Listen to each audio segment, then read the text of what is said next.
Ladies and gentlemen, thanks for joining us for A Midsummer Night's Dream.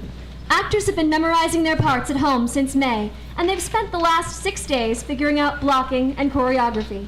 We hope you enjoy the fruits of their efforts. Please silence your cell phones and put them away. There will be opportunities for cast photos after the show, and DVDs will be available in several weeks. If you'd like to be a part of TEC in future productions, please email the address provided in your program. Settle in and get ready to join us in the magical, mystical world of ancient Athens. Enjoy the show!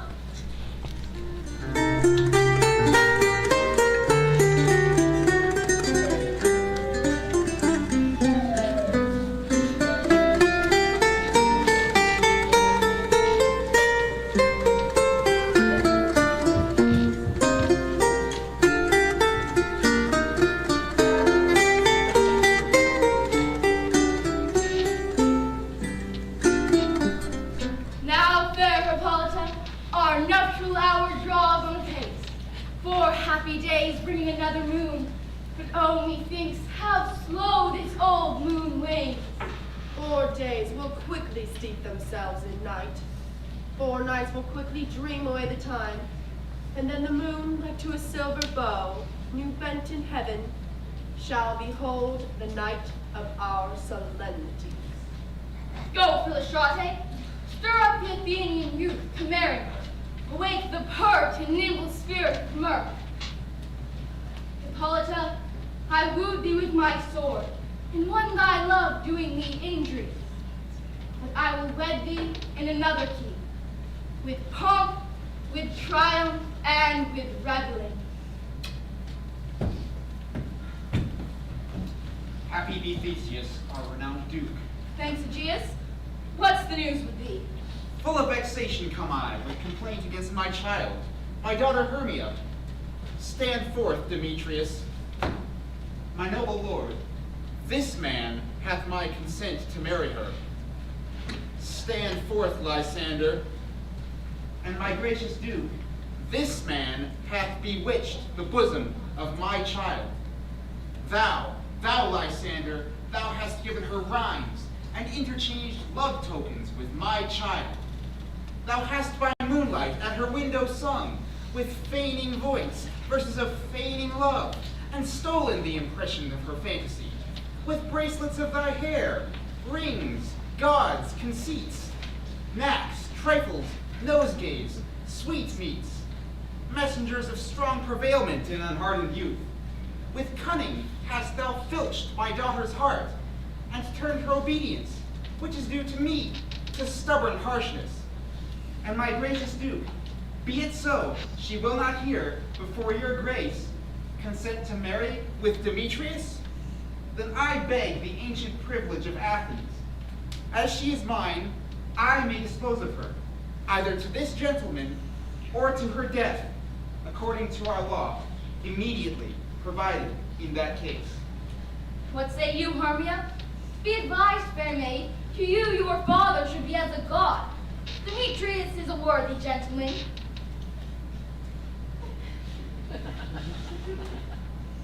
So is Lysander. In himself he is, but in this kind, wanting your father's voice, the other must be held the worthier. I too entreat your grace to pardon me. I know not how I am made bold, nor how it may concern my modesty here in such a presence to plead my thoughts, but I beseech your grace that I know the worst that befalleth me in this case if I refuse to wed Demetrius.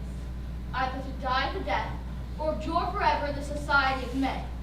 Therefore, fair Hermia, question your desires, for if you yield not to your father's choice, you can endure the livery of a nun. So I will grow, so live, so die, my lord. Take time to pause, and by the next new moon, the sealing day betwixt my love and me, with everlasting bond of fellowship, upon that day, either prepare to die the death for disobedience to your father's will, or else to wed Demetrius as he would, or on Diana's altar to protest for high austerity and single life. Relent, sweet Hermia, and Lysander yield thy crazy child to my certain right. You have her father's love, Demetrius. Let me have Hermias. Do you marry him? Scornful Lysander, true, he hath my love, and what is mine, my love shall render him. And she is mine, and all my right of her I do estate unto Demetrius. I am, my lord, as well derived as he, as well possessed. My love is more than his. My fortunes every way as fairly ranked, if not with advantage, as Demetrius's. And which is more than all these boasts can be. I am the love, beauty's home. Why should not I then prosecute my right? Demetrius, I'll avouch it to his head, did woo old Nadar's daughter, Helena, and won her soul. And she, sweet lady, dotes, devoutly dotes in idolatry upon this spotted and inconstant man. I must confess to have heard so much, and with Demetrius thought to have spoke thereof. But, being overfull of self-affairs, my mind did lose it. But Demetrius come, and Aegeus come, I've some private schooling for you both. As for you, fair Hermia, look you arm yourself to fit your fancies to your father's will, for the law of Athens yields you up, either to death or to a vow of single life. Come, my Hippolyta.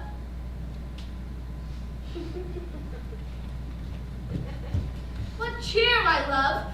Demetrius and Aegeus, go along. I must employ you in some business. With duty and desire we follow you.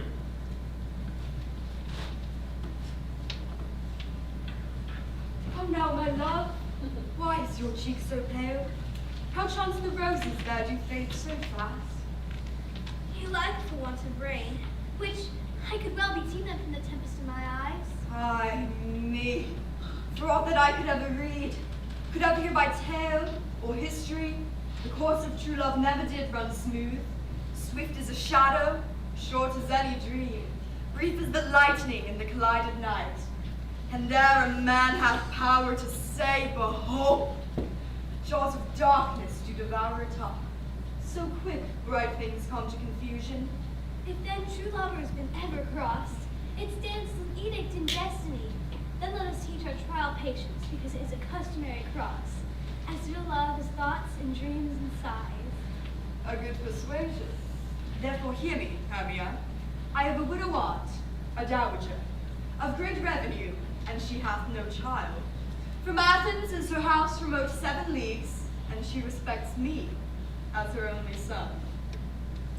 Then, gentle Hermia, may I marry thee? And to that place the sharp Athenian law cannot pursue us. If thou lovest me, then steal forth thy father's house tomorrow night, and in the wood, a league without the town, where I did meet thee once with Helena. There will I stay for thee. My good Lysander, I swear to thee by Cupid's strongest bow, by that which knitteth souls and prospers loves, by that fire that burned the Carthage queen, when the false Trojan under sail was seen, by all the vows that ever men broke, and never more than ever men spoke. In that same place thou hast appointed me, tomorrow truly will I meet with thee. You promise love? Look, here comes Helena. God speed for Helena, whither away?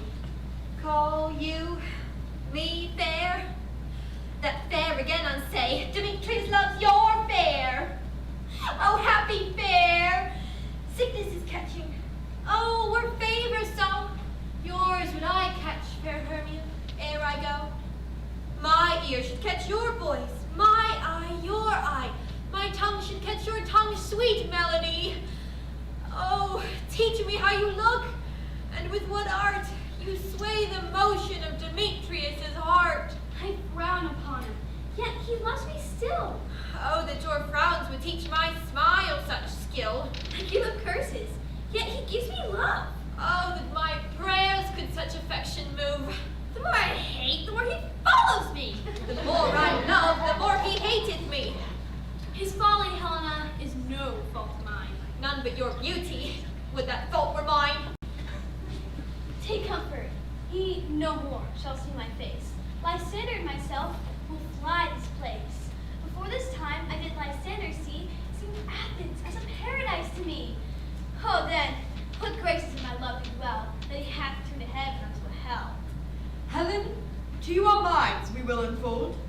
Tomorrow night, when Phoebe doth behold her silvery visage in the watery glass, decking with liquid pearls the bladed grass, a time that lovers' flights doth still conceal, through Athens' gates we devise to steal. And in the wood, there my life and myself shall meet, and thence from Athens turn away our eyes, to seek new friends in stranger companies. Oh, sweet playfellow, pray thou for us, and good luck grant thee thy Demetrius. Lysander, keep thy word. We must starve our sight for lovers' food. Tomorrow, deep midnight. I will, my Hermia.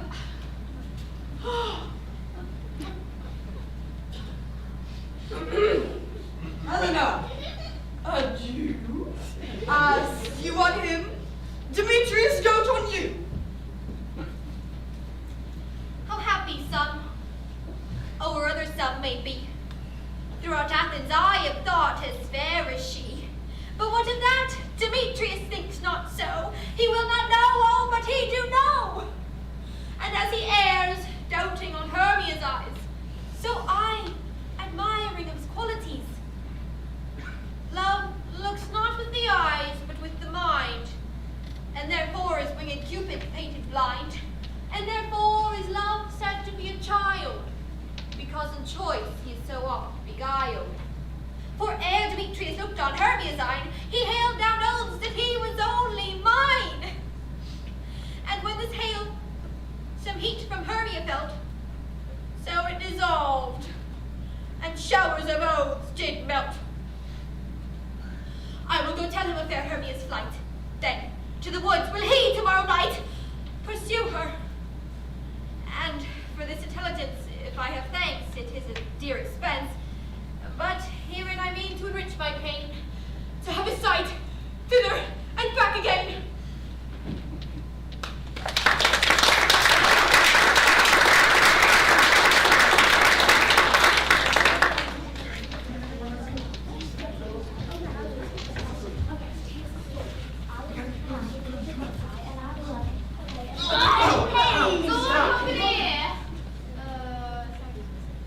You were best to call them generally, man by man, according to the script. Here is the scroll of every man's name who has thought fit through all Athens to play an our interlude before the Duke and Duchess on his wedding day and tonight.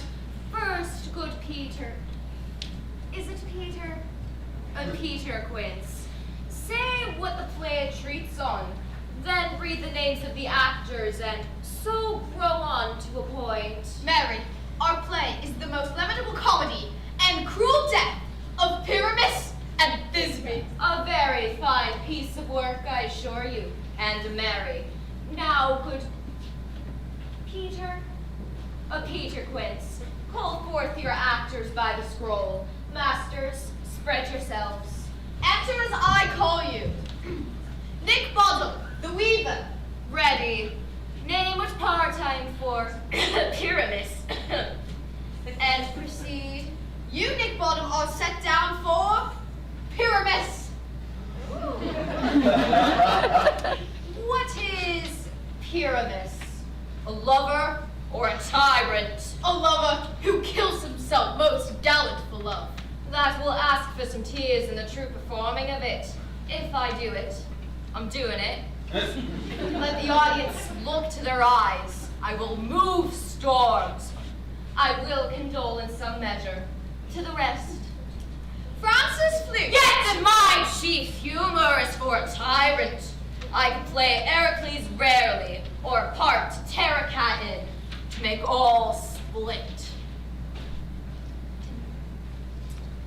Francis Flute. The raging rocks and shivering shocks shall break the locks of prison gates, and Phoebus' car shall shine from far, and make and mar the foolish fates.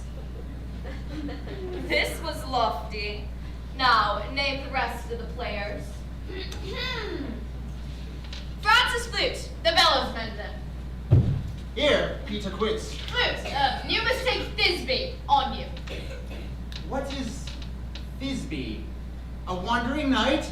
It is the lady that Pyramus must love. Nay, faith, let me not play a woman. I have a beard coming. That's all one. You shall play it in a mask, and you may speak as small as you will. And I may hide my face. Let me play Thisbe too. I will speak in a monstrous little voice. Thisbe, Thisbe. Oh, Pyramus, thy lover dear, thy lady dear, and Thisbe dear. No, no, you must play Pyramus, and flute you Thisbe. Well, proceed. Robin Starveling, the tailor. Here, Butaquets. Robin Starveling, you must play Thisbe's mother. Tom Snaps, the tinker. Here, Butaquets. You, Pyramus's father. Myself, Thisbe's father. Snug the joiner. You, the lion's part. And I hope here's a play fitted. Have you the lion's paw written? Pray you. If it be, give it me, for I am slow of study. You may do it extempore, for it is nothing but roaring. Let me play the lion too. I will roar that I will do any man's heart good to hear me. I will roar that I will make the Duke say, let him roar again. And you should do Let it. him. See, you can't rightly just Roar and you should do it too terribly. again. And you should do it too terribly. You would frighten the Duchess and the ladies that they would shriek. If that were enough to hang us all, that would hang us, every mother's son. But I will aggravate my voice so that I will roar you as gently as any sulking dove. I will roar you and wet any nightingale. You can play no part but Pyramus.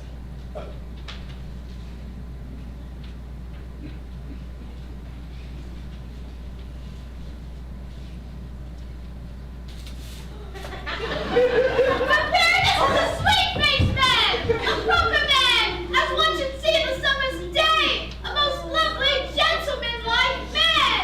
Therefore, you must needs play Pyramus. Well, I will undertake it.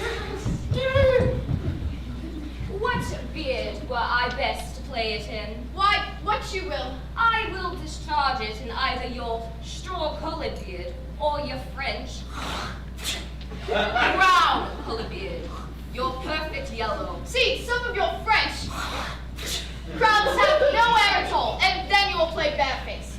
But masters, here are your pots, and I am to entreat you, request you, and desire you to call them by tomorrow night, and meet me in the palace wood a mile without the town, by moonlight.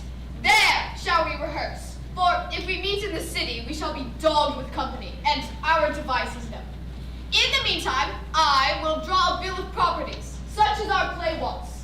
I pray you, fail me not. Oh, there we may meet, and there we may rehearse most obscenely and courageously. Take pains, be perfect, adieu. At the Duke's Oak, we meet. Enough, hold, or cut bowstrings.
spirit, whither wander you?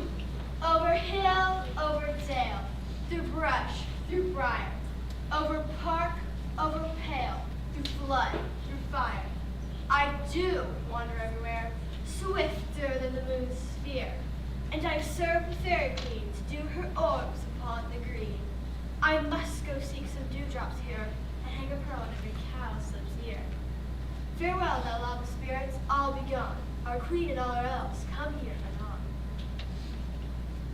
The king doth keep his revels here tonight. Take heed the queen come not within his sight. For Oberon is passing fell in wrath, because that she as her attendant hath a lovely boy stolen from an Indian king. She never had so sweet a changeling, but jealous Oberon would have the child, knight of his train to trace the forest wild. But she, perforce, withholds the lovely boy, crowns him with flowers and makes him all her joy. Now they never meet in grove or green, by fountain clear or spangled starlight sheen. But they do swear, and all their elves for fear creep into acorn cups and hide them there. Either I mistake your shape and make him quite, or else you are that shrewd and native sprite called Robin Goodfellow. Are you not he that frightens the maidens of the villagery, and sometimes make the drink bear no harm? Mislead night wanderers, laughing at their harm. Those a hobgoblin call you sweet puck. You do their work, and they shall have good luck. Are you not he? Fairy, thou speakest right. I am that merry wanderer of the night. I jest to Oberon and make him smile, when I have fat and beef and horse beguile, neighing in likeness of a filly foal. Sometime lurk I in a gossip's bowl, in the very likeness of a roasted crow, and when she drinks, against her lips I bob, and on her withered dewlap pour the ale. The wisest font, telling the saddest tale. Sometime for a 3-foot stool mistaketh me, then slip I from her bum, and down topples she, and Taylor cries and falls into a cough, and the whole choir hold their hips and laugh, and wax in their mirth and ease and swear, a merrier hour was never wasted there. But room fairy, here comes Oberon, And here my mistress would that he were gone. ha!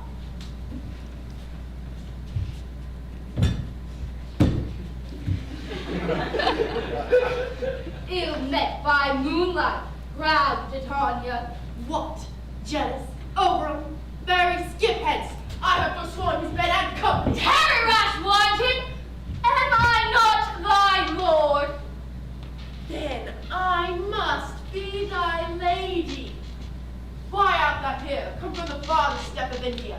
But that, forsooth, the bouncing Amazon, your buskin mistress and your warrior love to Theseus must be wedded, and you come to give their bed joy and prosperity? How canst thou for shame, Titania, blended my credit with Hippolyta, knowing I know thy love to Theseus? These are the forgeries of jealousy, and never since middle summer spring met we on hill, in dale, forest or mead, by paved fountain or by rushy brook. But with thy brawls thou hast disturbed our sport. Therefore the moon, the governess of floods, pale in her anger, washes all the air, that rheumatic diseases do abound. And through this distemperature we see the seasons alter. The spring, the summer, childing autumn, angry winter change their wanting liveries, and the mazed world, who by their increase now knows not which is which. And this same progeny of evils comes from our debate, from our dissension. We are their parents and original. To amend it then, it lies in you. Why should Titania cross her Oberon? I do but beg a little changeling boy to be my henchman. Set your heart at rest. The fairyland buys not the child of me. His mother was a votaress of my order, and in the spiced Indian air by night, full often hath she gossiped by my side, and sat with me on Neptune's yellow sands. But she, being mortal, of that boy did die. And for her sake do I rear up her boy, and for her sake I will not part with him. How long within this wood intend you stay? Perchance till after Theseus' wedding day. If you will patiently dance in our round, and see our moonlight revels, go with us. If not, shun me, and I will spare your homes. Give me that boy, and I will go with you. Not for thy very kingdom. Fairies, away! We shall try down right if I longer stay! Well, go thy way! Thou shalt not from this grove till I torment thee for this injury. My gentle Puck, come hither. Fetch me that flower, that herb I showed thee once. The juice of it on sleeping eyelids laid will make man or woman madly dote on the next living creature that it sees. Fetch me this flower, and be thou here again ere the Leviathan can swim a league. I'll put a girdle round about the earth in 40 minutes. Having once this juice, I'll watch Titania while she is asleep, and streak the juice of it in her eyes. The next thing she then waking looks upon, she shall pursue it with a soul of love. And dare I take this charm from her sight, as I can take it with another herb, I'll make her render up her page to me. But who comes here? I am invisible, will overhear their conference. I love thee not, therefore pursue me not. Where is Lysander and fair Hermia? The one I'll slay, the other slave me. Thou toldest me they were stolen unto this wood, and here am I, in wood within this wood, because I cannot meet my Hermia. Hence get thee gone, and follow me no more. You draw on me, you hard-hearted adamant, yet you draw not iron, for my heart is true as steel. Leave you your power to draw, and I shall have no power to follow you.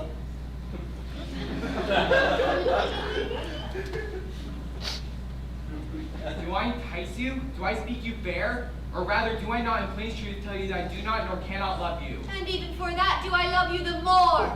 I am your spaniel, and Demetrius, the more you beat me, I will fawn on you. Use me but as your spaniel, spurn me, strike me, neglect me, lose me. Only give me leave, as unworthy as I am, to follow you.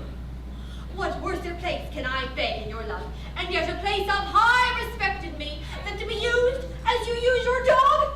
Tempt not too much the hatred of my spirit, for I am sick when I look on thee. And I am sick when I look not on you. You do impede your modesty too much to leave the city and commit yourself into the hands of the one that loves you not. Your virtue is my privilege, nor doth this wood lack worlds of company, for you in my respect are all the world. Then how can it be said that I am alone, when all the world is here to look on me? I'll run from thee and hide in the brakes and leave thee to the mercy of the wild beasts. The wildest hath not such a heart as you. But when you will, this story shall be changed. Apollo flies and Daphne holds the chase. The dove pursues the griffin, the wild hind makes speed to catch the tiger. Bounding speed, as cowardice pursues and valor flies. I will not state thy questions. Let me go, and if thou follow me, do not believe, for I shall do thee mischief in the wood. Aye, in the temple, in the town, the field, you do me mischief. Far, Demetrius, your wrongs do such a scandal on my sex. We cannot fight for long, as men may do. We should be wooed, and we're not made to woo. I'll follow thee, and make a heaven of hell to die upon the hand I love so well.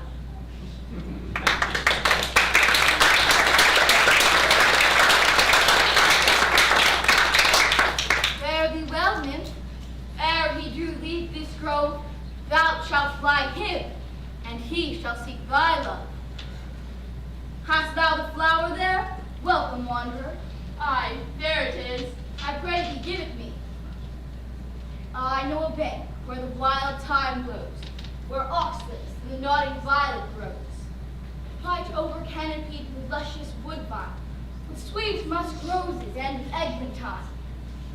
There Titania sleeps some time of the night, lulled in these flowers with dances and delight. I'll streak the juice of it in her eyes, and make her full of hateful fantasies. Take thou some of it, seek through this grove, a sweet Athenian lady is in love with a disdainful youth. Anoint his eyes, but do it when the next thing he spies may be the lady. Thou shalt know the man by the Athenian garments he hath on. Look, thou effect some care in this, that he shall prove more fond on her than she upon her love. And look thou meet me here, ere the first cock crow. Fear not, my lord, your servant shall do so.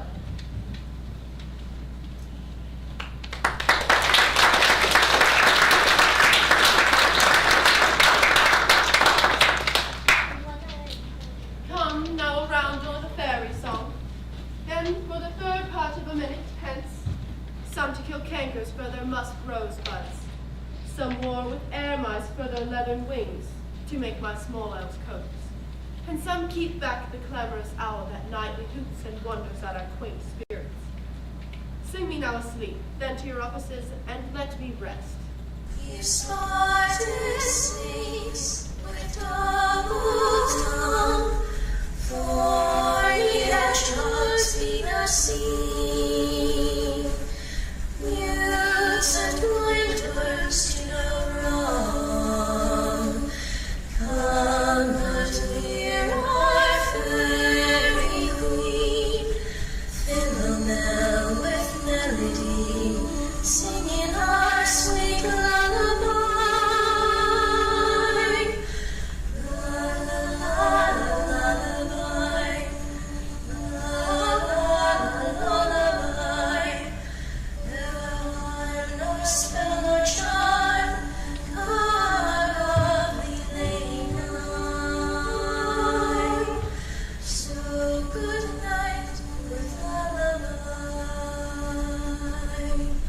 Weaving spiders come not here, hence you long-legged spinners, hence. Beetles black approach not near, worm nor snail do no offense. Philomel with melody, singing our sweet lullaby.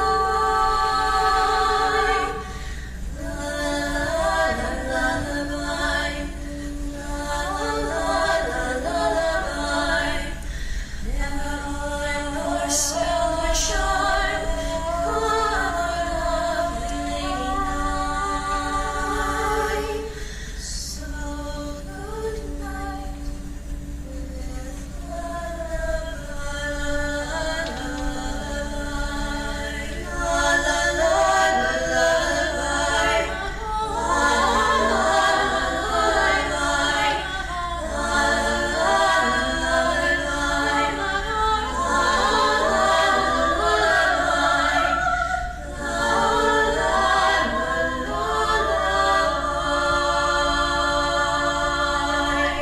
Hence away, now all is well. One aloof and stands sentinel.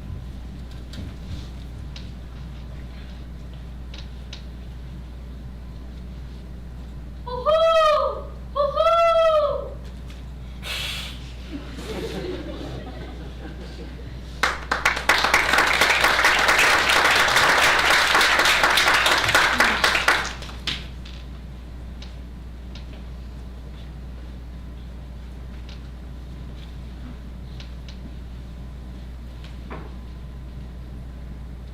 Huh!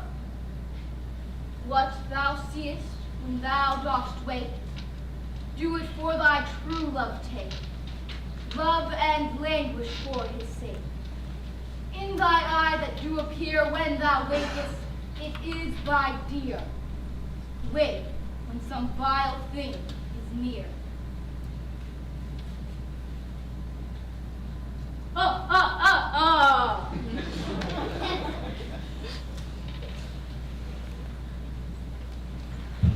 Fair love, you faint with wandering in the wood. And to speak troth, I have forgot our mother. Will rest us, Hermia, if you think it good, and tarry for the comfort of the day. Be it so, Lysander. Find you at a bed. I upon this bank shall rest my head. One turf shall serve as pillow for us both. Nay, good sir. For my sake, my dear, lie further off yet. Do not lie so near. Oh, take the sense, sweet of my innocence. Love takes the meaning in love's conference. I mean that my heart unto yours is knit, so that with one heart we can make of it. Then by your side no bedroom me deny, for lying so, Hermia, I do not lie.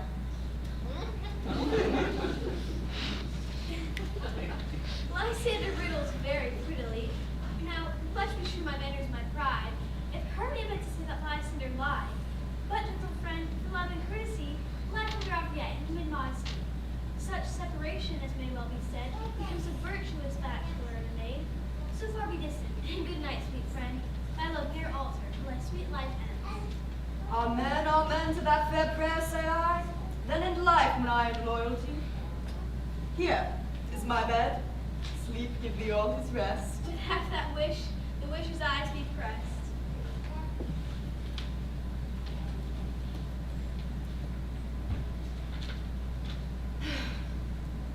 Through the forest have I gone, but Athenian found I none, on whose eyes might I prove this flower's force in stirring love.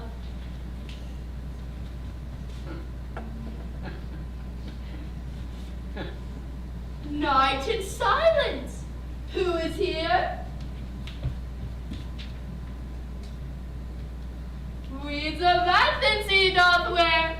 This is he, my master said, despised the Athenian maid. And here the maiden, sleeping sound on the dank and dirty ground. Pretty soul, she durst not lie near this lack love, this kill courtesy. Huh. Chill upon thy eye I throw, all the power this charm doth owe. When thou wakest, let love forbid, sleep his seat on thy eyelid. Now wake when I am gone, for I must now to Oberon. Stay! Don't you kill me, sweet Demetrius! I charge thee hence, and do not hunt me thus. Oh, wilt thou, darkling, leave me? Do not so! Stay on thy girl, I alone will go. I am out of breath in this fond chase. The more my prayer, the lesser is my grace.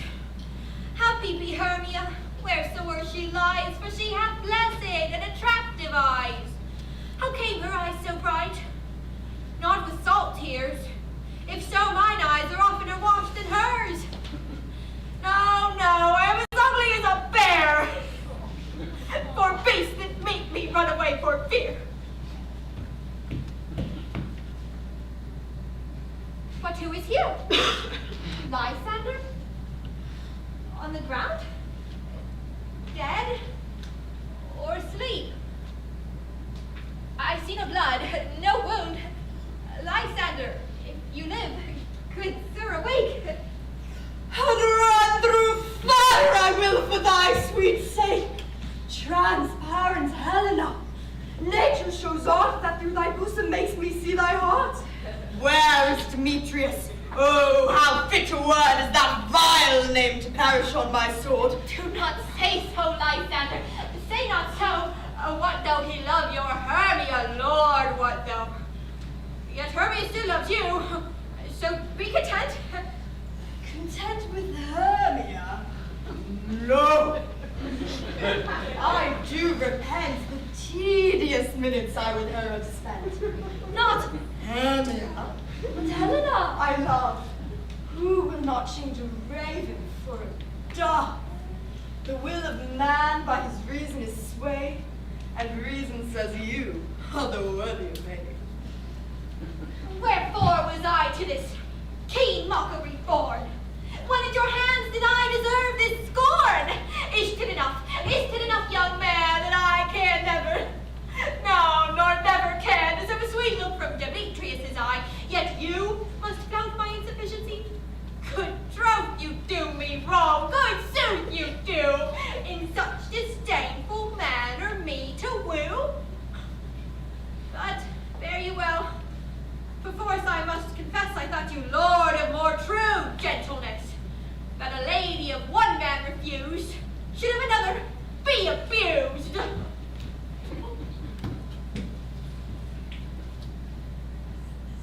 she sees not Hermia. Hermia, sleep thou there, and never mayest thou come my sander near. For as surfeit of the sweetest things, the deepest loathing to the stomach brings, or as the heresies that men do leave, are hated most by those they did deceive, so thou, my surfeit and my heresy, of all be hated, but the most of me. And all my power address your love and might to honor Helen and to be her knight.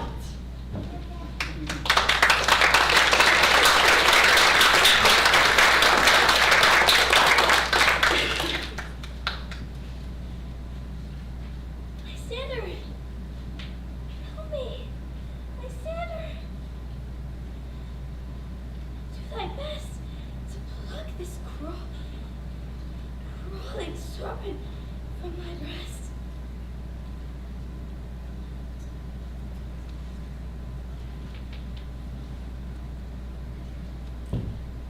Ay me, for pity! What a dream was here! Lysander, look how I too quake with fear. Methought a serpent eat my heart away, and you sat smiling at his cruel prey. Lysander! What, removed? Lysander! Lord! Out of hearing? Gone? No word? No sound? No? Then I well perceive you are not nigh. Either death or you I'll find immediately.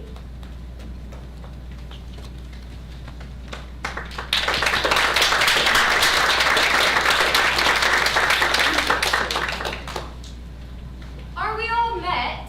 Pat, here's a marvelous convenient place for our rehearsal.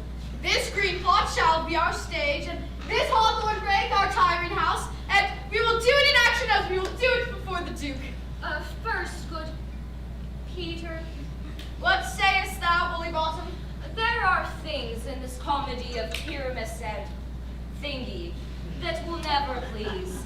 First, Pyramus must draw a sword to kill himself, which the ladies cannot abide. How answer ye that? Bar-legged, a parlous fear. I believe we must leave the killing out when all is done. Not a whit. I have a device to make all well. Write me a prologue, and let the prologue seem to say, we will do no harm with our swords. This will put them out to fear. Well, we will have such a prologue, and it will be written in 8 and 6. No. Let it be written in 2 more. Let it be written in 8 and 6 is fine. Will not the ladies be afeard of the lion? I fear it, I promise you. Masters, you ought to consider with yourselves. To bring in, God shield us, a lion among ladies is a most dreadful thing. For there is not a more fearful wild fowl than your lion living, and we ought to look to it. Therefore another prologue must tell he is not a lion. Nay, you must name his name, and half of his face must be seen through the lion's neck, and he himself must speak, saying thus or to the same defect as, ladies, or fair ladies, I would ask you, or I would request you, or I would entreat you not to worry, not to fear, my life for yours. If you think I were to come hither as a lion, it were pity on my life. No, I'm a man as other men are. And there indeed let him name his name, and tell them plainly he is Snug the Lion! Joiner. Well, it shall be so. But there are 2 hard things. That is to bring the moonlight into a chamber. For, you know, Pyramus and Thisbe meet by moonlight. Does the moon shine the night that we play our play? A calendar. Look in the almanac. Find out moonshine. Find out M-O-U. Moonshine.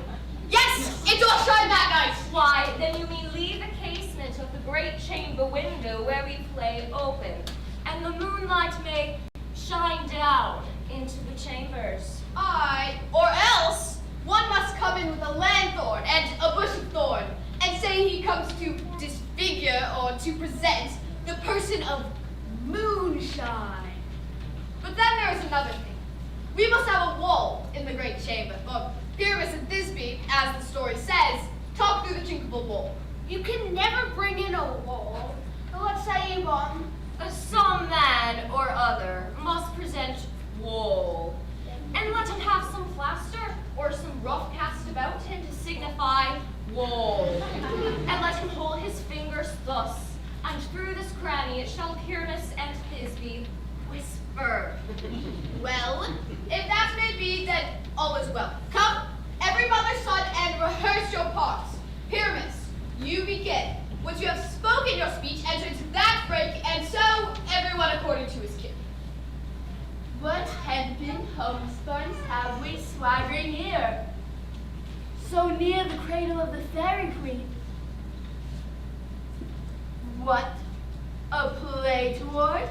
I'll be an auditor, an actor too perhaps, if I see cause. Speak, Pyramus, Thisbe, stand forth. Thisbe, the flowers of odious savor sweet. Odors. Odors. Odors, savor sweet. So hath thy breath, my dearest Thisbe dear. But hark, a voice. Stay thou but here a while, and by I will to thee appear. A stranger Pyramus than e'er played here. Must I speak now? Aye, marry, must you, for you must understand. He goes but to see a noise he has heard, it is to come again. Most radiant Pyramus. Don't interrupt me.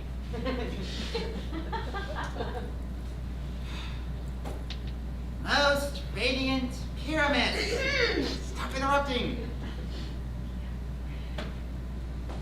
Most radiant Pyramus. Most lily white of hue, of color like the red rose on triumphant briar. Most brisky juvenile, and eke most lovely Jew, as true as truest horse that would yet never tire. I'll meet thee, Pyramus, at Nini's tomb. Ninus, you man, why you mustn't speak that yet. That you answer to Pyramus. You speak all your part at once, cues and all. Pyramus, enter, your cue has passed. It is never tire. Oh, as true as truest horse that would yet never tire. If I were fair Thisbe, I were only thine. Oh, monstrous! Oh, strange! We are haunted! Pray masters! Fly masters! Help! Run! I'll follow you.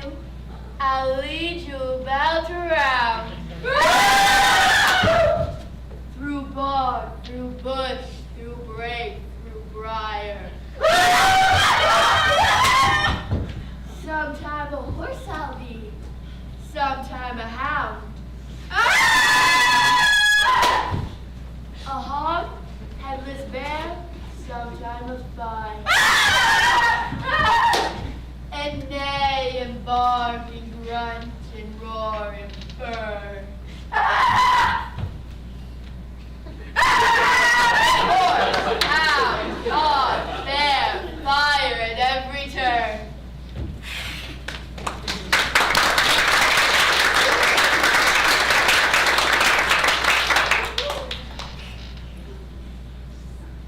I wonder why they run away.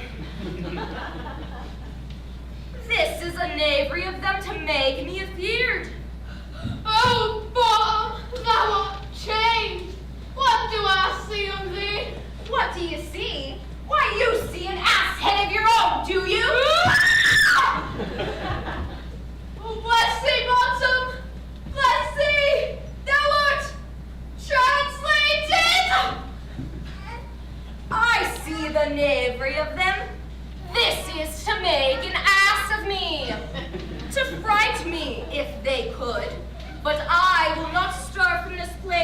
do what they can. I shall walk up and down here, and I shall sing, so that they shall hear that I am not afraid.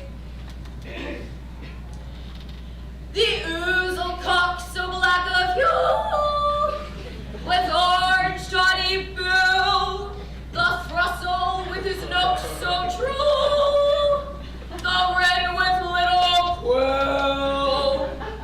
What angel wakes me from my flowery bed? The finch, the sparrow, and the lark, the plain song cuckoo gray, whose note full many a man doth mark, and dares to answer nay.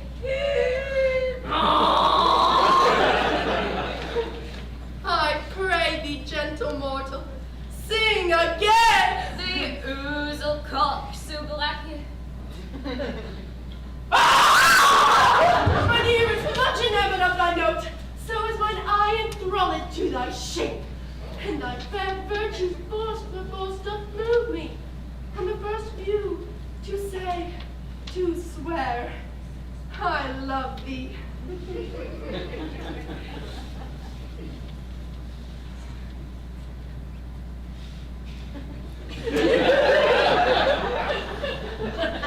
Methinks, mistress, you should have little reason for that. And yet, to say the truth, reason and love keep little company together nowadays. Nay, I can blink upon occasion. Thou art as wise as thou art beautiful. Not so, neither. But if I had wit enough to get out of this wood, I'd have enough to serve mine own turn. Out of this wood do not desire to go. Thou shalt remain here whether thou wilt or no.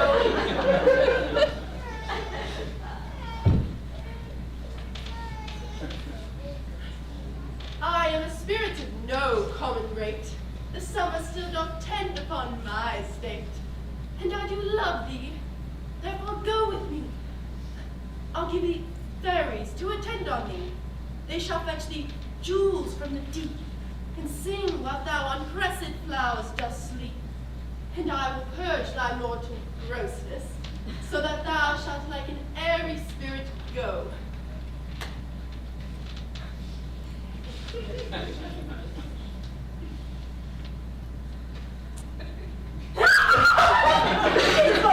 Come where both and mustard seed. Ready, and I. And I, and I. Where shall we go? Be kind and courteous to this gentleman. Feed him with apricots and dewberries, with purple grapes, green figs, and mulberries. The honey bags steal from the humble bees, and for night tapers crop their waxen thighs, and light them at the fiery glowworm's eyes, to have my love to bed and to arise. And pluck the wings from painted butterflies, to fan the moonbeams from his sleeping eyes. Nod to him elves, and do him courtesy. Hail, mortal, hail. Hail. Hail. I cry your worship's mercy heartily. I beseech your worship's name. Cobweb. Your name I beseech you, sir. Peace blossom. Good Master Peas Blossom, I shall desire you with more acquaintance too. Oh, your name, honest gentleman. Mustard seed. Good Master Mustard Seed, I know your patience well. I promise you your kindred hath made my eyes water ere now. I shall desire you with more acquaintance, good Master Mustard Seed. Come, wait upon him. Lead him to my bower. Tie up my love's tongue. Bring him silently.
my messenger? How now, mad spirit?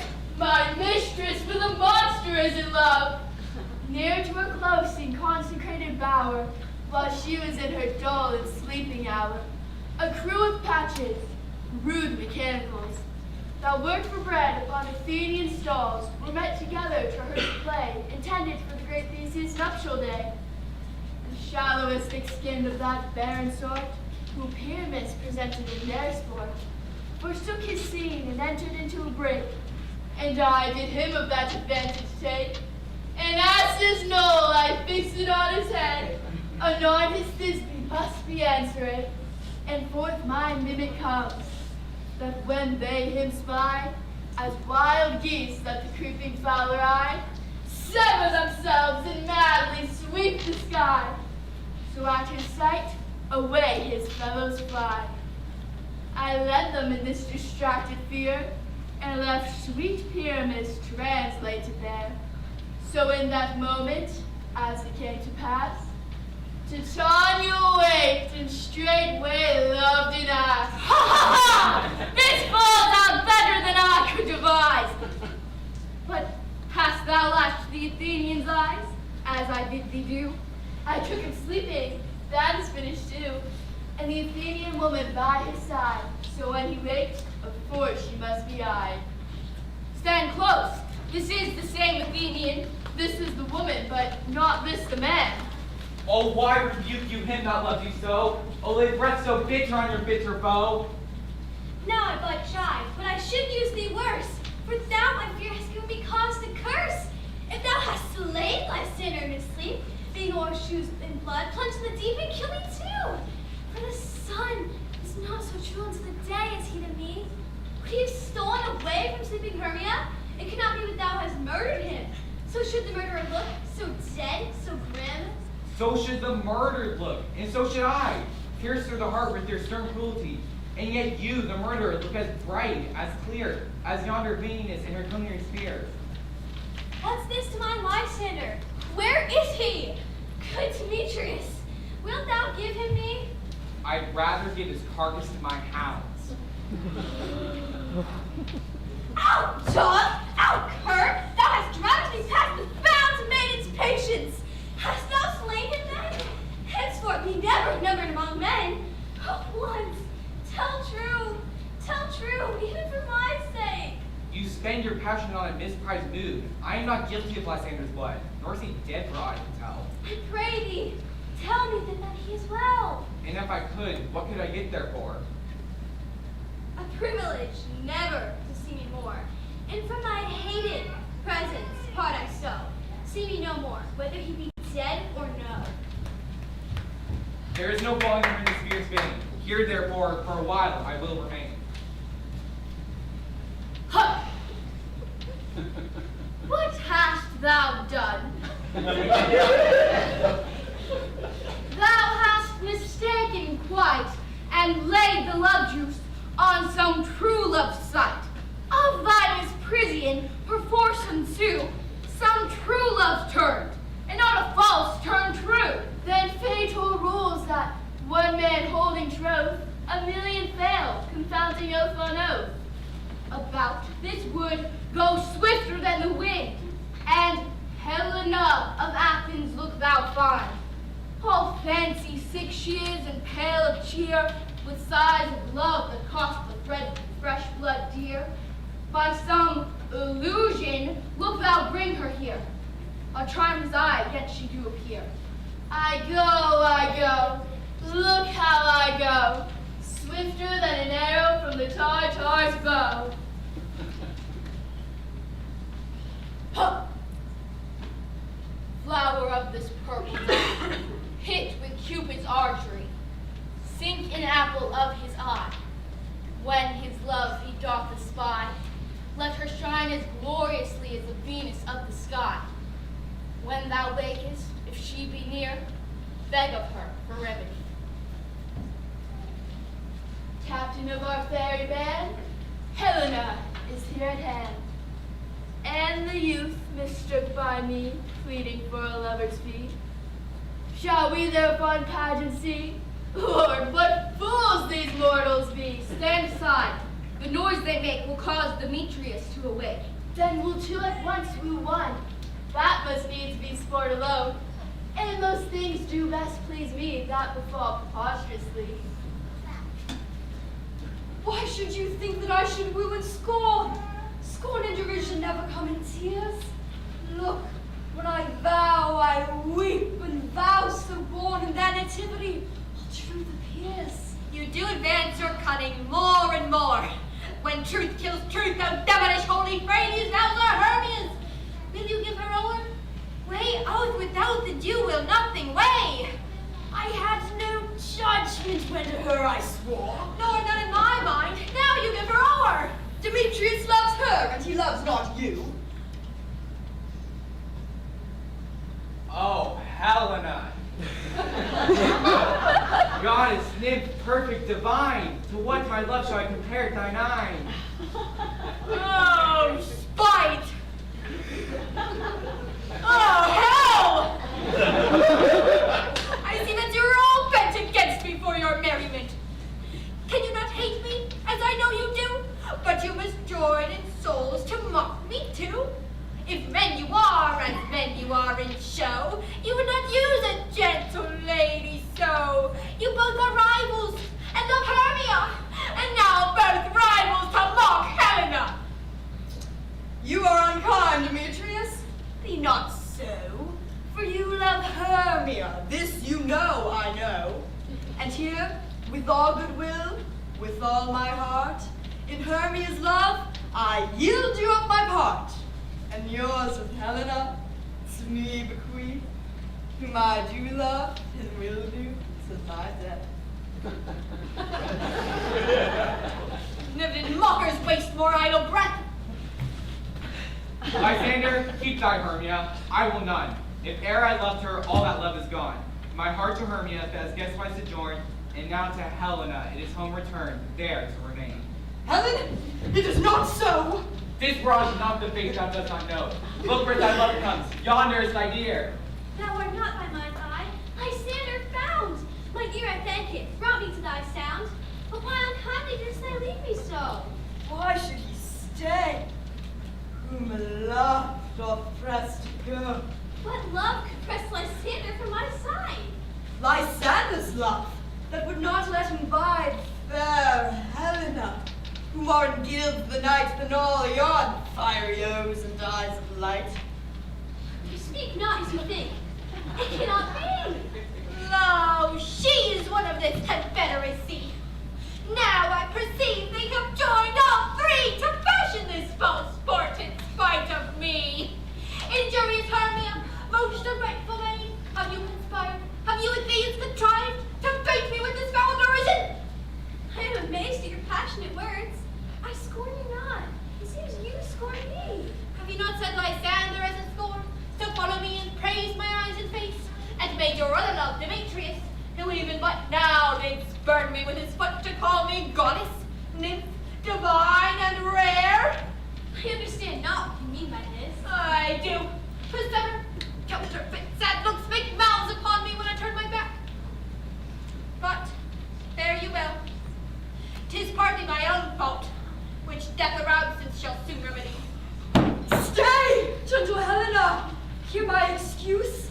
My love, my life, my soul, fair Helena. Oh, excellent! Sweet! Do not scorn her so. If she cannot entreat, I can compel. Thou canst compel no more than she can entreat. Thy threats have no more strength than her weak prayers.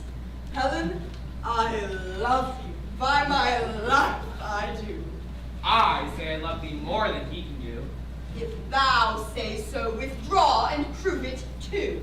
Quick, come. Lysander, where'd you tense all this? Hang off, thou cat! Thou bird! Vile thing, let loose, or I would shake thee from me like a serpent! Ugh. Why have you grown so rude? What change is this? Sweet love. Thy love? Out, Johnny Torture, out! Out, loathing, medicine, hate, and potion hence! Do you not jest? Yes, so then so do you! Demetrius, I will keep my word with thee. I would I had your bond, but I perceive a weak bond holds you. I will not trust your word. What? Should I hurt her? Strike her? Kill her dead? Although I hate her, I'll not harm her so. What? Can you do me greater harm than hate? Hate me! Wherefore? Oh me! What news, my love? Am I not Hermia? Are you not Lysander? Since night you loved me, yet since night you left me. Why then you left me? Oh, the gods forbid! In earnest shall I say? I, by my life, be certain nothing truer. 'Tis no jest that I do hate thee, and love Helen. Oh, me? You juggler? You canker blossom? You thief of love? What? Have you come by night and stolen my love's heart from him? Fie in faith! Have you no modesty? No maiden shame? Fie, fie, you counterfeit, you puppet, you Puppets? Why so? That way goes the game. Now I perceive that she hath made compare between our statures. She hath urged her heights.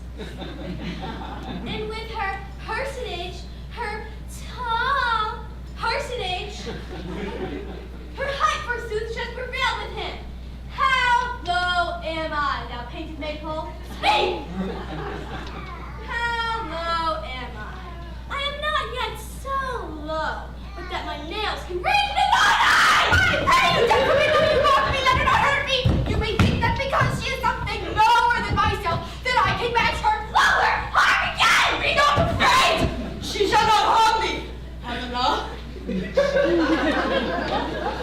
Oh, when she's angry, she is keen and shrewd. She was a vixen when she went to school, and though she be but little, she is fierce. Little again! Nothing but low and little. Why will you suffer her to flog me thus? Let me come to her! Get gone, you dwarf! You minimus of hindering Northgrass maid! You feed, you acorn! You are too vicious in her behalf that scorns your services. Leave her alone. Speak not of Helena. Now follow, if thou darest, to try whose right of thine or mine is most. And Helena. Follow. Nay, I'll go with thee, cheek by jowl.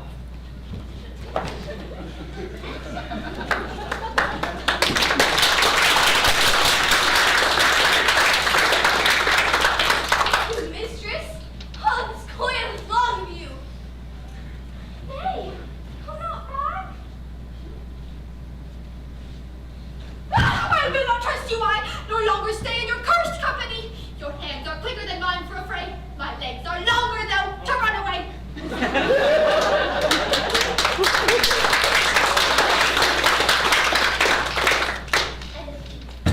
I am amazed. I know not what to say.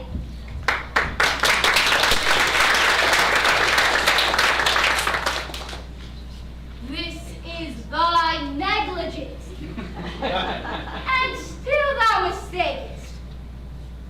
Or else thou commit these knaveries willfully. Believe me, King of Shadows, I mistook. Did you not say I should know the man by the Athenian garments he had on? Oh. Yeah. And so far blameless proves my enterprise that I have anointed an Athenian's eyes. And am I glad I did sort? For their jangling I esteem a sport. Thou seest these lovers seek a place to fight. Hie therefore, Robin, overcast the night, and lead these testy rivals so astray that one come not within the other's way, till o'er their brows in death counterfeiting sleep, with leaden legs and vacant wings doth creep. Then crush this herb into Lysander's eye, which liquor has this virtuous property, to take thence all error with his might, and make his eyeballs roll with wonted sight. Then, waking he, go back to Athens, with league whose date till death shall never end. While I do thee in this affair employ, all to my queen, and beg her Indian board. And then I will her charmed eye release from monster's view, and all things shall be peace. But notwithstanding, haste, make no delay. We might effect this business yet ere day.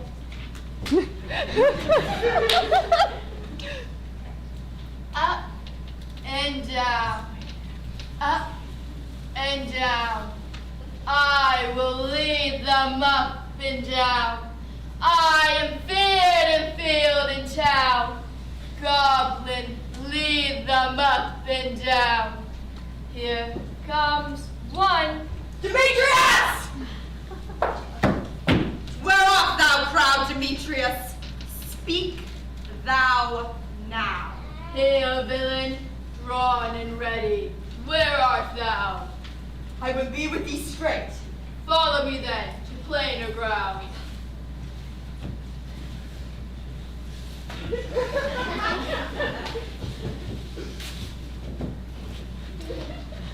Lysander, speak again.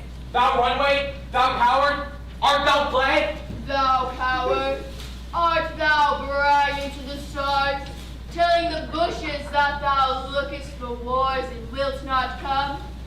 Come, recreant, come thou child. I'll whip thee with a rod. He is defiled that draws a sword on thee. Yes, where art thou? Follow my voice. We'll try no manhood here. He goes before me and still dares me off. I come where he calls, and he is gone. Now fallen am I in dark, uneven way. Here will rest me. Come, thou gentle day, for if but once show me thy grey light, I'll find Demetrius and revenge this spite. Oh, coward! Why comest thou not? Thou runnest before me, shifting every place, and darest not stand nor look me in the face. Where art thou now? Come hither, I am here. Nay then, thou mockest me. Thou shalt buy this fear if ever I thy face by daylight see. Now then, faintness constraineth me to measure out my length by this cold bed. By day's approach look to be visited. Oh, weary night. Oh, long and tedious night. Abate thy hours. Shine comforts from the east, that I may back to Athens by daylight, from these that my poor company detest. And sleep, that sometimes shuts up sorrow's eye, steal me away from mine own company. Yet but three. Come one more. Two of both kinds make up four. Here she comes, cursed and sad. Cupid is a knavish lad, thus to make poor females mad. Never so weary, never so in woe, bedevilled with dew and torn with briars. I can no further crawl, no further go. My legs can keep no pace with my desires. Here I will rest me till the break of day. In heaven's shield, Lysander, if it means a fray. On the ground, sleep sound. I'll apply to your eye gentle of a remedy. Huh. When thou wakest, thou takest true delight in the sight of thy former lady's eye. And the country proverb known, that every man should take his own. In your waking shall be shown, Jack shall have Jill, naught shall go ill. The man shall have his mare again, and all shall be well. Away!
sit thee down upon this flowery bed, while thy amiable cheeks do coy, and stick musk roses in thy sleek smooth head, and kiss thy fair large ears, my gentle joy. Where's Peas Blossom? Scratch me head, Peas Blossom. Where's Monsieur Cobweb? Ready. Monsieur Cobweb, good Monsieur, get you your weapon in your hand and kill me. Oh, red-hipped bumblebee! On the top of the thistle. And, good Monsieur, bring me the honey bag. Where's Monsieur Mustard Seed? Ready. What's your will? Nothing, but to help Calvary Cobweb to scratch. I must to the barber's, Monsieur, for methinks I am marvelously hairy about the face, and I am such a tender ass. If my hair do but tickle me, I must scratch. What thou hear some music, my sweet love? I have a reasonable good ear in music. Let's have the tongs and the bones. Or say, sweet love, what thou desirest to eat? Truly a peck of provender. I could munch your good dry oats. Methinks I have a great desire to a bottle of hay. Good hay, sweet hay, hath no fellow. I have a gentle fairy that shall seek the squirrel's horn, and fetch thee new nuts. I'd rather have a handful or two of dried peas.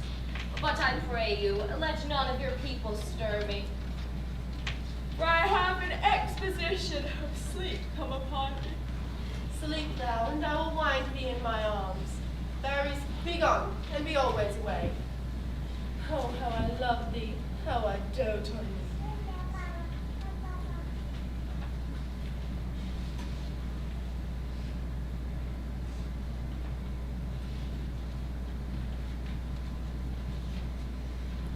Huh!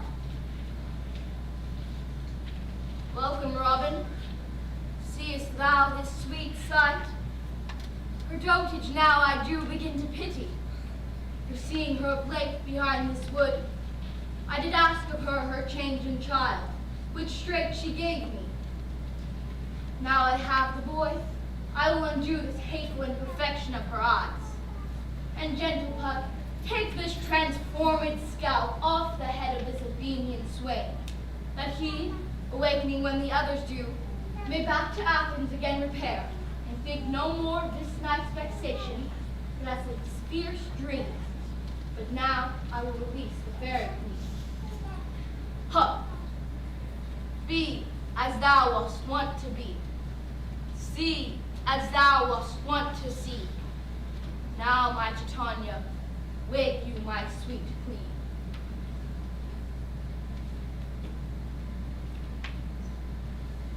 My Oberon, what visions have I seen? Methought I was enamored of an ass. There lies your love. Oh, how came these things to pass? Oh, how mine eyes do loathe his visage now. Silence awhile. Robin, take off his head. Titania, music call, and strike more dead than common sleep of all these 5 descents. Music, oh, music, such as childless sleep. When thou wakest, with thine own fool's eyes peep. Sound, music! Come, my queen, take hands with me, and rock the ground whereon these sleepers be. Thou and I are new and amity, and will tomorrow night solemnly dance in Duke Theseus' house triumphantly, and bless it all to fair prosperity. There these pairs of faithful lovers be, wedded to Theseus, all exalted. Fairy king, attend and mark. I do hear the morning lark. Come, my queen, in silent sad, troop we after the night shade, and we the globe can compass soon, swifter than the wandering moon. Come, my lord, and in our flight tell me how it came this night that sleeping here was I found with these mortals on the ground. When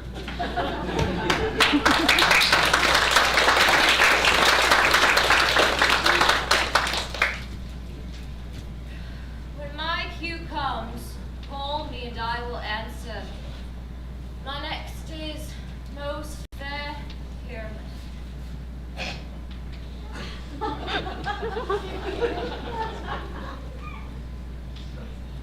Hi ho, Peter. Is it Peter? Peter Quince. Flute the bellows mender. Snout the tinker. I'm starveling. God's me life. Stolen hence and left me asleep. I have had a most rare vision. I have had a dream. Past the witted man to say what dream it was. Man is but an ass if he were to go about to expound this dream. Methought I was. There is no telling what. Yet methought I was. And methought I had. Man is but a patched fool if he were to offer to say what methought I had.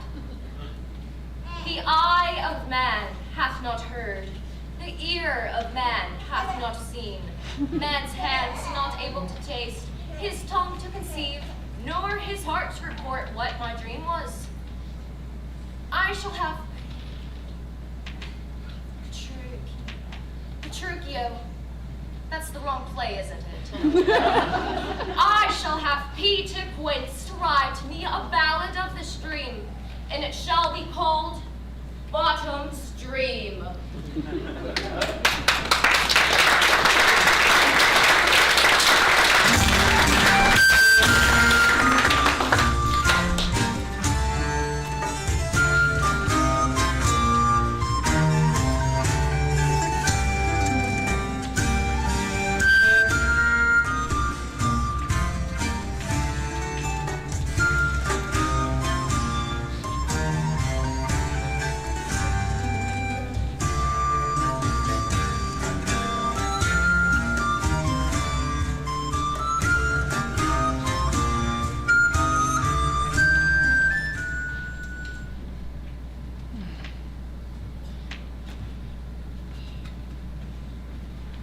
What a glorious morning.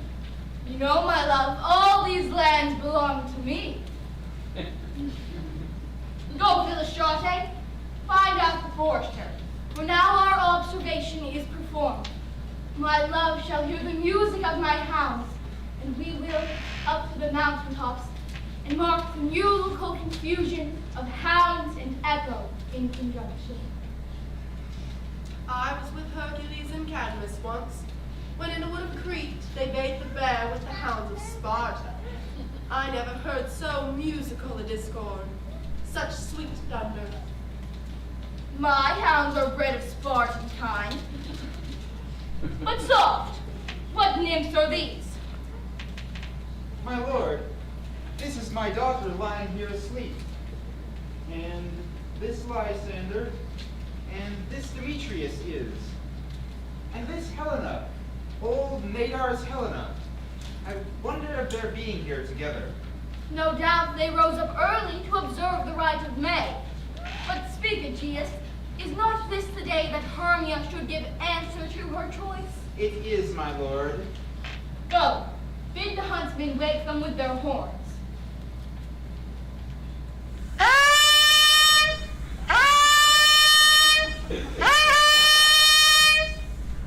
Good morrow, friends.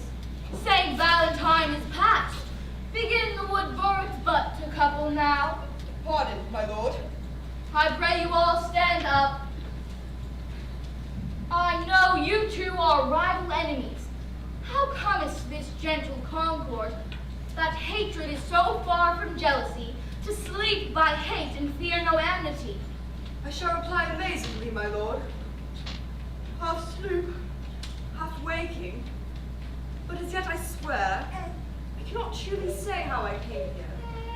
But as I think, for truly would I speak, and now I bethink me, so it is.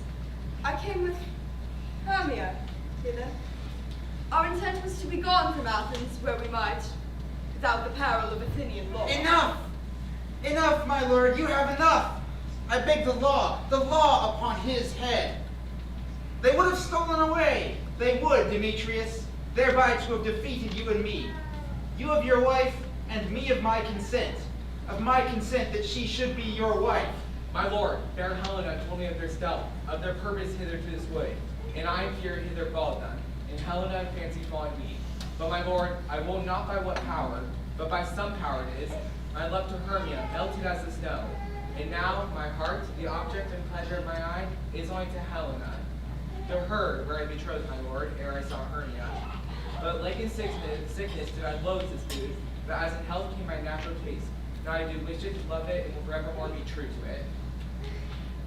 Fair lovers, you are fortunately met.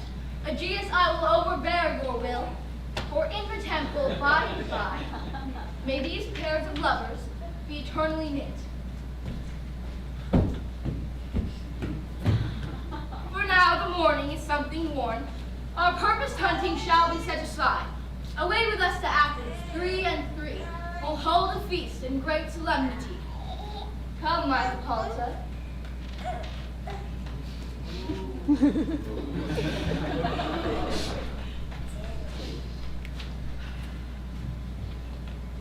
These things seem small and undistinguishable, like far mountains turned into clouds.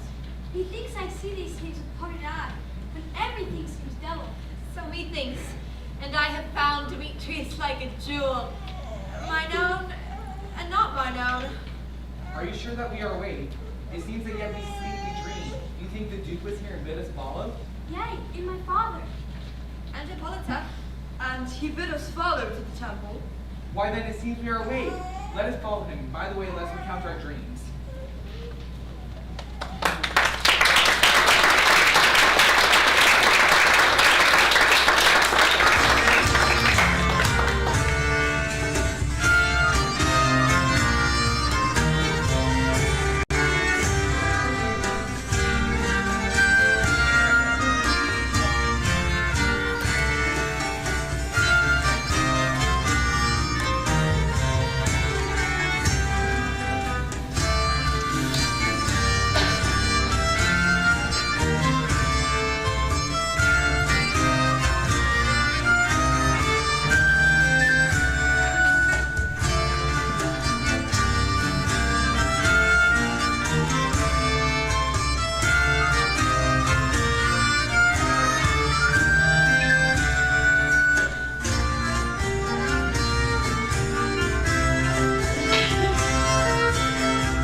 Have you sent to Gordon's house? Is he come home yet? He cannot be heard of. Out of doubt, he is transported. If he come not, then the play is marred. It goes not forward, doth it? It is not possible. You're not men in all Athens able to discharge Pyramus' footing. No, he hath simply the best wit of any handicraft man in Athens. Yea, and the best person too. And he is a very paramour for a sweet voice. You must say paragon. A paramour is, God bless us, a thing of naught. Masters, the Duke is going from the temple, and there are 2 or 3 lords and ladies all married. If our sport had gone forward, we'd all been right there. Oh, sweet bully bottom, thus have he lost 6 pence a day during his life. He cannot have escaped 6 pence a day, and the Duke had not given him 6 pence a day for playing Pyramus. I'll be hanged, he would have deserved it. 6 pence a day in Pyramus, or nothing.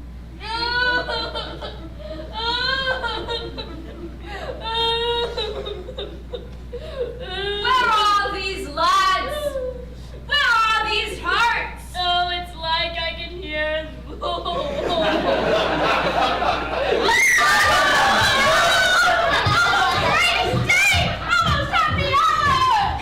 Masters, I am to discourse wonders, but ask me not what, for if I tell, I'm telling you.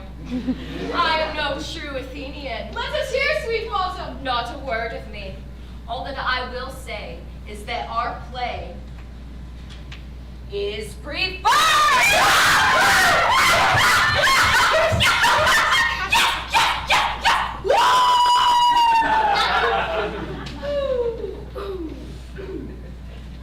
In any case, let this be have clean linen, and let not he that play the lion pare his nails, for they are to hang out as the lion's claws, and most dear actors eat no onions,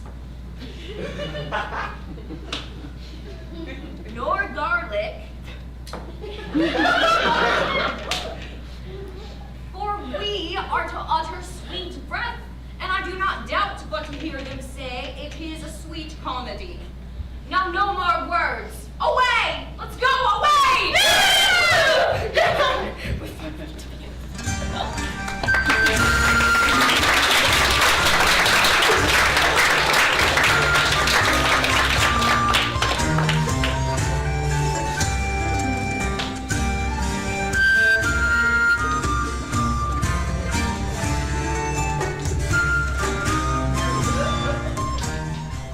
Tis strange, my Theseus, that these lovers speak of.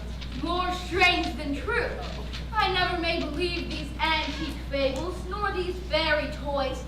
Lovers and madmen have such seething brains.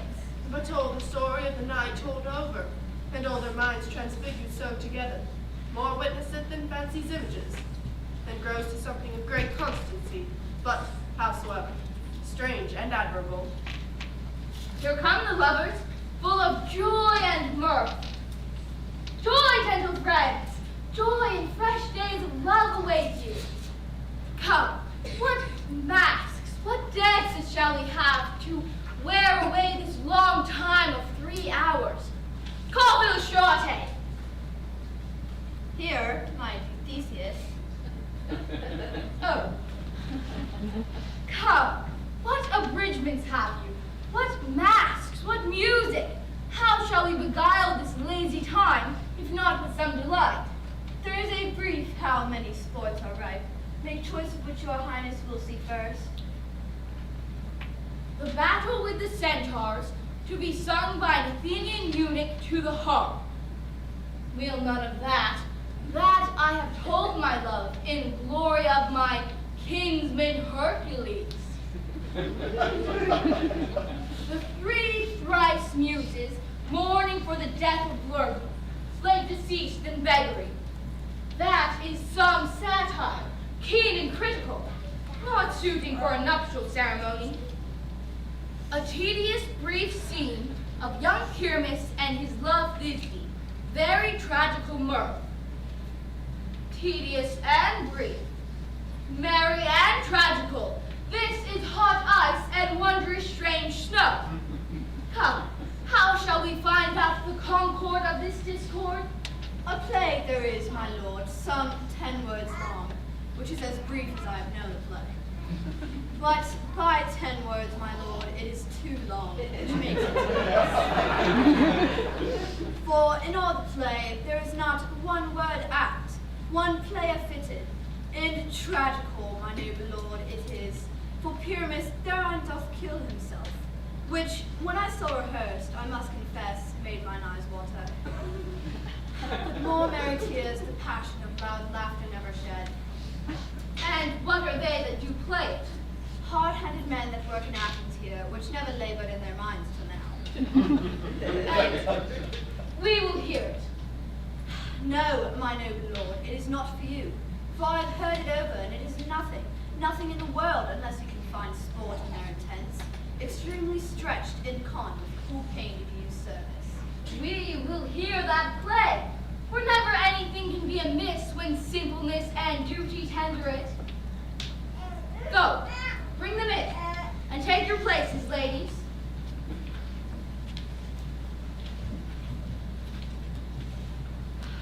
So please your grace, the prologue is addressed. Let him approach. Proceed!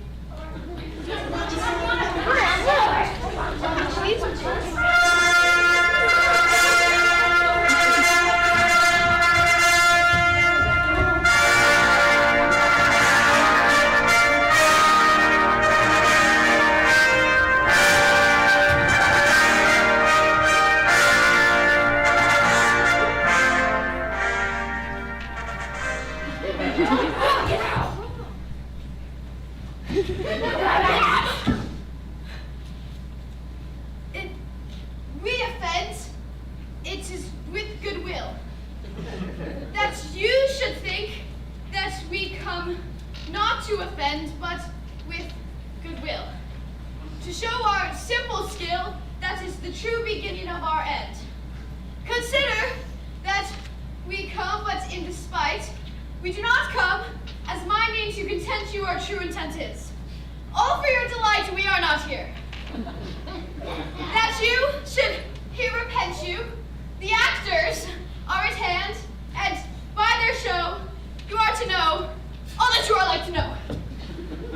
The fellow doth not stand upon points.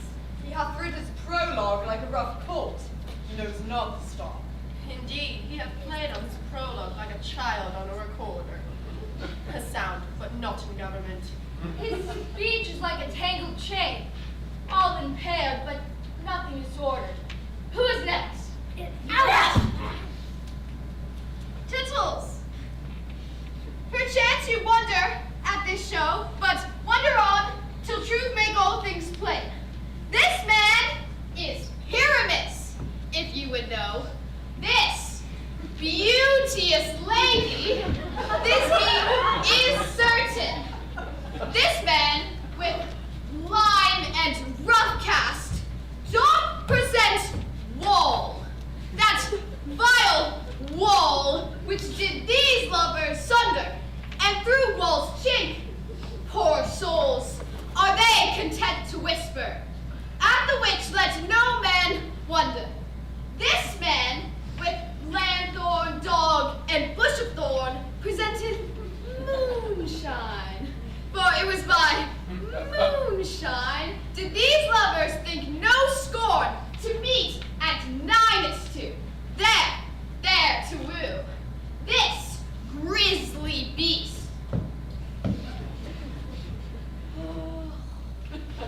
This grisly beast, which lion hight by name, the trusty Thisbe, coming first by night, did scare away, or rather did affront. And as she fled, her mantle she did fall, which lion, vile with bloody mouth, did stare. Anon comes Pyramus, sweet youth, and tall, and finds his trusty Thisbe's mantle slain, whereat, with blade, with bloody, blameful blade, he bravely broached his boiling bloody breast. And Thisbe, tearing in mulberry shade, his dagger drew and died. Let all the rest, lion, moonshine, wall, and lovers twain, at large discourse while here they do remain.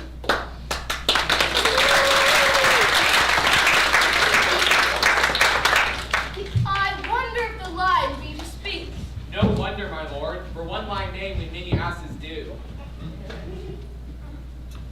In this same interlude it doth befall that I, once now by name, present a wall. And such a wall as I would have you think had in it a cranny hole or chink, through which the lovers, Pyramus and Thisbe, did whisper often, very secretly. This loam, this rough cast, and this stone doth show the tide in that same wall. The truth is so. And this cranny is right and sinister, through which the fearful lovers are to whisper.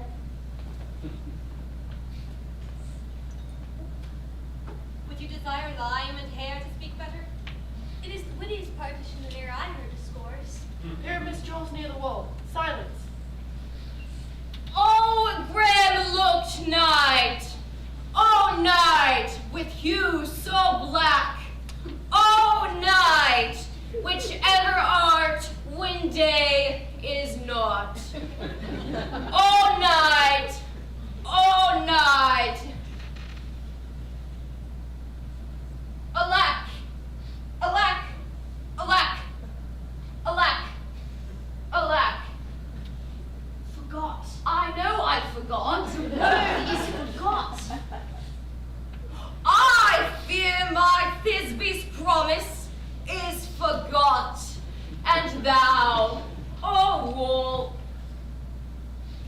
O sweet, O lovely wool, that stands between her father's ground and mine, thou wool, O sweet, O lovely wool, stay there!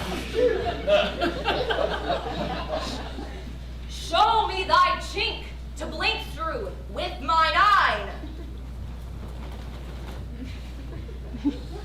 Thanks, courteous wool.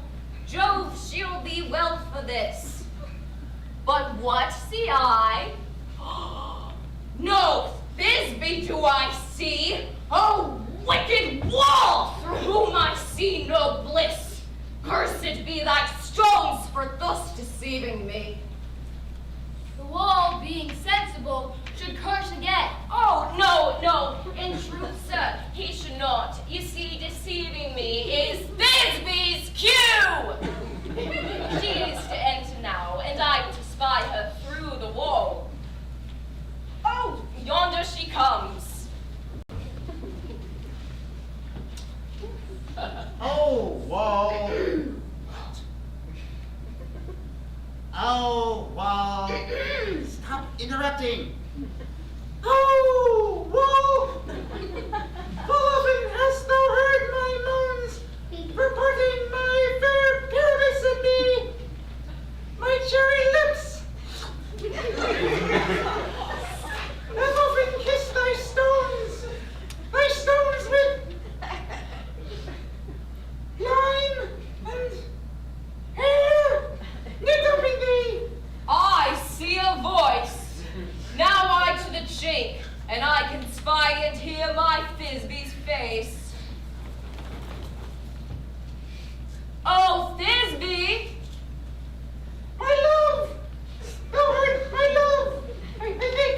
Think what thou wilt.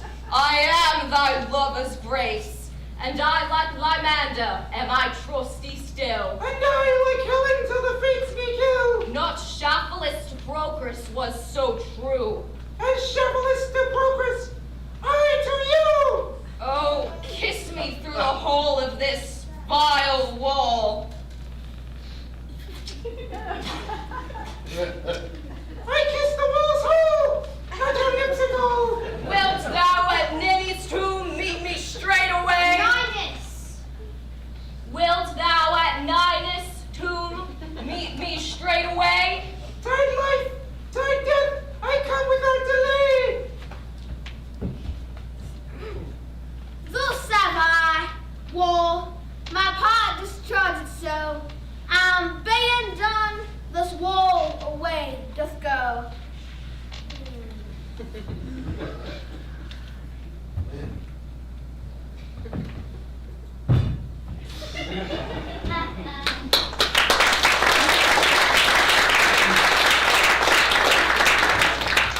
Now the mural is down between the two neighbors.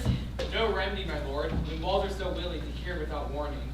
This is the silliest stuff that ever I heard. The best in this kind are but shadows, but the worst are no worse if imagination amends them. It must be your imagination then, and not theirs. We imagine them no worse of them than they of themselves. They may pass as excellent men. But here come two noble beasts, man and lion. You, ladies, you, whose gentle arts do fear the smallest monstrous mouse that creeps on floor, may now perchance both quake and tremble here, when lion rough in wildest rage doth roar! Then know that I once snapped the joiner out, a lion fell, nor else no lions down, for if I should, as lion come in strife into this place, 'twere pity on my life.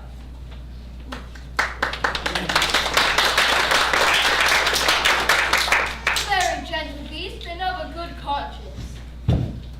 Very best of beasts, my lord, that e'er I saw. The lion is a very fox for his valor.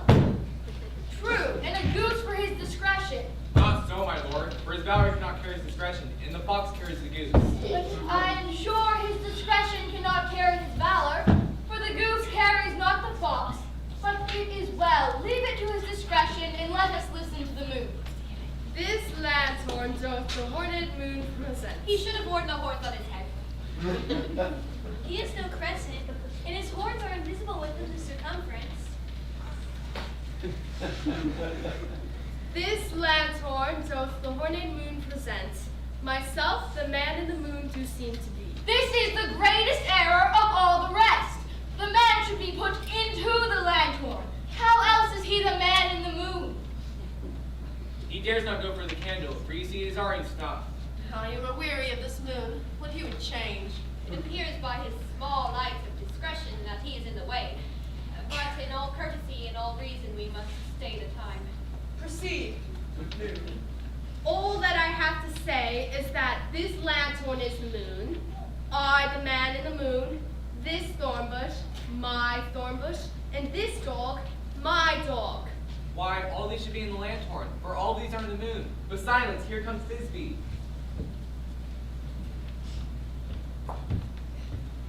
This is old Minnie's tomb! Nihilus! Where is my love?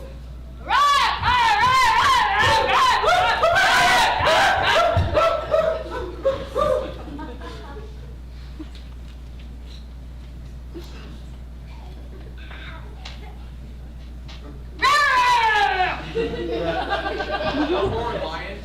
Well run, Thisbe. Well shown, moon. Truly the moon shines with a good grace. Well nosed lion. And then came Pyramus. And so the lion vanished. Sweet moon, I thank thee for thy sunny beams. I thank thee, moon, for shining now so bright. For by thy gracious, golden, glittering gleams, I trust to take of truest Thisbe's sight. But stay, oh spite! But mark, poor knight, what dreadful dole is here? Eyes! Do you see? How can it be? Oh, dainty duck! Oh, dear! Thy mantle good! What? Stained with blood? Approach ye, furies fell! Oh, fates, come, come, cut thread and thrum, quail, crush, conclude, and quell. This passion and the death of a dear friend would go near to make a man look sad. Beshrew my heart, but I pity the man. Oh, wherefore, nature, didst thou lion's frame, since lion vile hath here deflowered my dear, which is, no, which was, the fairest dame that lived, that loved, that liked, that looked with cheer. Come, tears, confound, out, sword! And wound the pack of Pyramus. Thus die I. Thus, thus, thus, thus, thus. No! Am I dead? Now am I fled? My soul is in the sky. Tongue, lose thy light. Moon, take thy flight.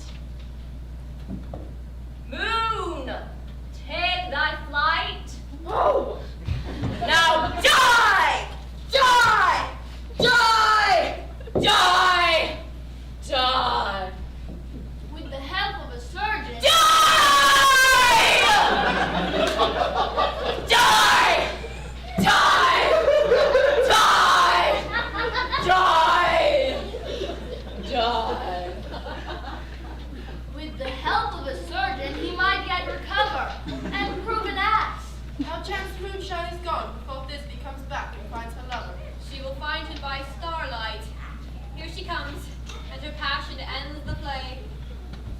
thus she moans.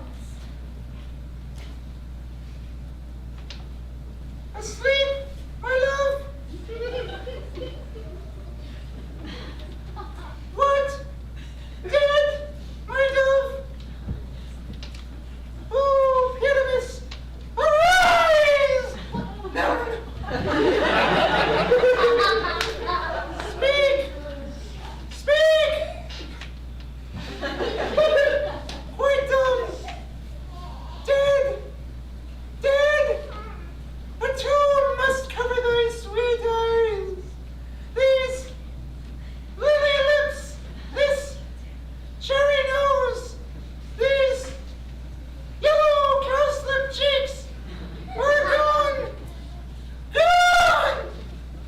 Lovers, make moan.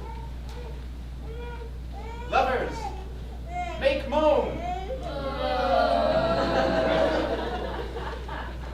His eyes were green as leeks. Oh, sisters three, come, come to me with hands as pale as milk. Lay them in gore, since you have shore with shears his thread of silk. Tongue, not a word. Come, trusty sword. Come, blade, my breast imbrue. Farewell, friends. This begins. Adieu. Adieu. Adieu.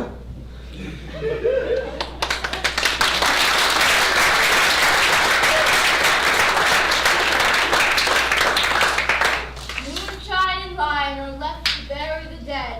I and Wall too. Oh, no, no, I assure you, the wall is down that far to their fathers. Would it please your grace to see an epilogue, or to hear a Bergamasque dance between two of our company? No epilogue, I pray you. Your play needs no excuse. Never excuse. For when all the twins are dead, there needs none to be blamed. But the iron tongue of midnight hath told 12, lovers to bed, 'tis almost fairy time. Hippolyta?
the heavy plowman snores, all with weary work foredone. And we fairies that do run by the triple-legged team for the presence of the sun, following darkness like a dream, now are frolic. Not a mouse shall disturb this hallowed house. I am sent with broom before to sweep the dust behind the door. Through the house give glimmering light by the dead and drowsy fire, and each elf and fairy sprite hop as light as bird to briar. And this ditty after me, sing and dance it trippingly. First, rehearse your song by rote, to each word warbling note. Hand in hand with fairy grace, will we sing and bless this place. Now until the break of day, through this house each fairy stray, and each several chamber bless. Through this palace with sweet peace, and the owner of it blessed, ever shall in safety rest. Trip away, make no stay, meet me all by break of day. If we shadows have offended, think but this, and all is mended, that you have but slumbered here while these visions did appear. And this weak and idle theme, no more yielding than a dream. Gentles, do not reprehend. If you pardon, we will mend. And, as I am an honest puck, and if we have unearned luck, now to escape the serpent's tongue, we will make amends ere long. Else the puck a liar call. So good night unto you all. Give me your hands if we be friends, and Robin shall restore amends.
As you leave, you'll see some of our mechanicals and fairies holding hats.